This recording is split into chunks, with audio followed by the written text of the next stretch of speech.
What's up, guys? Welcome to my first Destiny 2 Curse of Osiris video. Obviously today Bungie had their first live stream of the Curse of Osiris trailer and new stories to tell, and if you watched the stream you learned about the place you'll go, the characters you'll meet, and the enemies you'll fight. But if you didn't watch it, I'll be doing an overview right now of what was presented on the stream and what I found kind of interesting and whatnot. So right in the beginning, there's a new trailer, there's an opening trailer of the little cutscene where you're in the Vault of Glass and everything. It's Osiris and his ghost Sagira. I'm pretty sure that's how you pronounce her name. And essentially Osiris is trying to find what the Vex are looking for in time, and for a brief moment he might have saw what they're looking for, or he might have saw the future. We don't know, we didn't see what he saw. But you figure out that the Vex are actually going to be interacting. What I mean by interacting is attacking Osiris. And the Vex can track his ghost light, Sagira's light, and he basically just throws her out of that reality into ours on Mercury. And so that's kind of cool.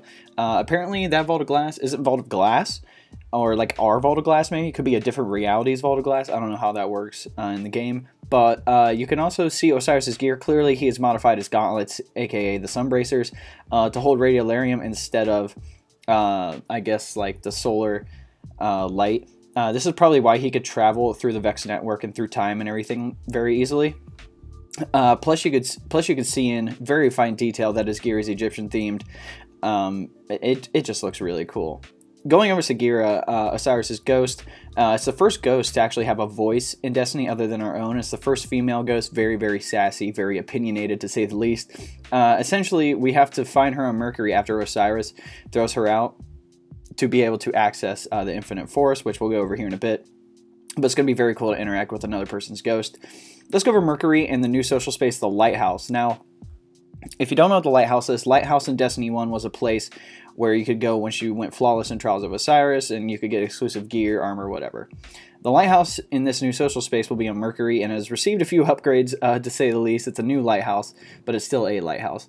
Actually, the faction vendor for this new location is Brother Vance, which we've seen previously in Destiny 1. Brother Vance ran the Trials of Osiris in Destiny 1 and has now taken the role of helping you find Osiris. He'll be offering the new gear and weapons that we've seen so far in some trailers. The Lighthouse itself now is placed inside of a Vex tree, which we'll go over what those are here in a bit. But there are actually followers inside the Lighthouse. It's not just Brother Vance. There's more people that put their faith in Osiris and whatnot. Kind of seems like a little religion thing. But so there are more people than just Brother Vance inside this Lighthouse. They actually go around, they look at this thing. They say it's an Osiris tracker / history marker. It kicks in after the campaign and tracks the weapons you have upgraded with Vex tech, or it's also that every dot that's on there is also an optional quest, or like a world quest that can be completed on Mercury. So once you fill out that whole thing, I don't know if you get some exclusive weapon. They didn't really say, but they also mentioned this thing called the Well, which they said it's kind of like a forge where you can take normal weapons and upgrade them with Vex tech. That's why those new weapons that we get are going to be kind of like Vex upgraded, which is going to be pretty cool. To get outside the social space, actually, you must go through a Vex gate to access Mercury's surface. We will not be facing the Vex. I should rephrase that. We will not just be facing the Vex, but also the Cabal from the out-of-commissioned Almighty ship. And the Almighty is still feeding on the planet, so that's why it's kind of there. There's actually a gate that actually leads to the Infinite Forest. It's like some giant pyramid / gate kind of thing. I don't know. It's just like any Guardian that has entered has never returned, including Osiris. So going over the Infinite Forest here on Mercury, there's, as I said, there's going to be a gate that will allow us to travel into the core of Mercury where the Infinite Forest resides. Essentially, it is at the core. So under Mercury, at the core of, inside of it is the Infinite Forest. Just like how on Mars, when you travel to the Black Garden, after you destroy the Black Garden's heart, it's like, oh, you're inside Mars. So it's kind of like that kind of same thing. You're not really on Mercury, but you're at a place where it should be, essentially. So it's supposed to give you kind of like that dream-like feeling where there's no concept of time or space, just like with the Black Garden. Like you're not like inside Mars until like you know you're inside Mars, kind of, I guess. I don't know, it's really weird. But essentially this place is used by the Vex to find different realities other than their own. My Name is Bife actually came out with a good video, and it kind of goes over how the Vex use this to eliminate universes that aren't desirable for them, and where the Vex don't succeed in their ultimate goal, which is essentially just taking over like everything. So The Infinite Forest is going to be kind of like the end game, according to the developers. Inside the Infinite Forest are trees. Now, I've mentioned these just a little bit earlier, but we're going to be going over them. So, essentially, trees allow you and the Vex to travel to different realities, different times, etc., etc. So, when they actually went into the Infinite Forest, off to the right was a dead/dying tree, which said it goes to darker versions of our universe, what happens in the future. And then there's like a bright alive tree on the left, which shows like the past and how everything was good and blah, blah, blah. But every time you enter the Infinite Forest, the space inside Mercury, it will change, giving you access to new areas and give you an infinite number of encounters. That's why it's called the Infinite Forest, because you're going to have an infinite, there's an infinite amount of different ways that the space can be built. So that's kind of cool. And then the last thing I kind of wanted to go over was the director. Now, they go into the director to show what's new. Heroic Strikes. Heroic Strikes are coming to this expansion, thank the Lord. Heroic Strikes are going to be back with modifiers just like they were in Destiny 1. They didn't really talk specifically about strike-specific loot, but I'm glad that strikes are going to be more viable in Destiny 2. I miss grinding strikes and being able to drop bosses with the Fourth Horseman, like with Arcburn and Specialist and Airborne and anything crazy like that. Also, when you load a Director, Mercury is also there and has the Almighty placed off to the left of it, very close to it.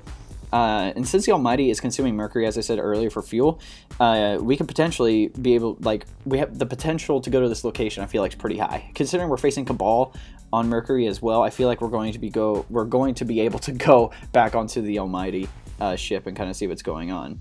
Under new raid content, I know this is the main thing everybody wants to hear about, right? Actually, now in Expansion 1, Curse of Osiris, when you load the raid content, like I guess like button in the director, it has its own director now. So when you load up the raid, it's not just press on the raid and launch. You actually load into its own picture, which is kind of cool. And they have this thing called Raid Lairs. The one that's going to be coming to the Curse of Osiris is Leviathan, Eater of Worlds. The way I see it is that the Leviathan is huge, and we've only explored the top/palace of the ship. What lies below in the belly of the beast? They kind of hinted that instead of going to the top side of the Leviathan, we're going to go under and see how it works and see these new enemies that we're going to have to face down there, which is going to be cool. They said it's not going to be as lengthy, but it's still going to be just as challenging. And they also mentioned that older gear and activities in Destiny 2 right now will have the gear bumped up to the new level cap, which the new level cap, I'm pretty sure they said is level 25, and the new power level is going to be 330, so that's going to be pretty cool. And just one more thing, potentially there's a new milestone coming. I saw in the director off to the left, it had the adventure symbol. Now, if there's an adventure milestone, from what I saw on the stream, like, it looked like an adventure icon, so if there is an adventure milestone, that would make those activities more viable. Hopefully they do something with lost sectors as well, just to make those other activities in Destiny 2 that they hyped up a little more viable in the game and allow us to get good rewards and whatnot. Essentially, that's just my overview of what I kind of saw in the stream and what I heard in the stream and everything like that. So if I missed anything, or do you think I should have covered something, like added on to it, definitely let me know in the comment section below. But if you're looking for a clan to join, definitely go to the link below. It'll say join the clan. All you have to do is press on the link, request to join the clan, and then me or the PS4 admin will let you in. We're actually growing. We're actually 25% full in our clan list, which is really cool. So we accept anybody on any platform. We just got our first PC guy, which is pretty cool. We're rank 6. We plan to do the same in Season 2 very early on.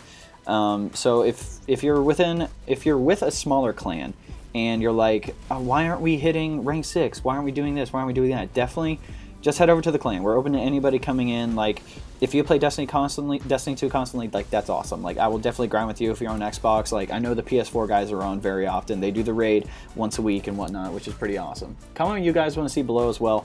I do weapon reviews. I do reviews and activities and stuff like that. So if you want to know something about a weapon activity or maybe something in the new expansion that might be coming out, definitely let me know in the comment section below. And the best way to support me is liking videos, subscribing to the channel, sharing videos, and turning on the notification bell if you want to be notified when I drop some new content on the channel. But anyway, guys, hope you enjoyed the video. We'll catch you next time.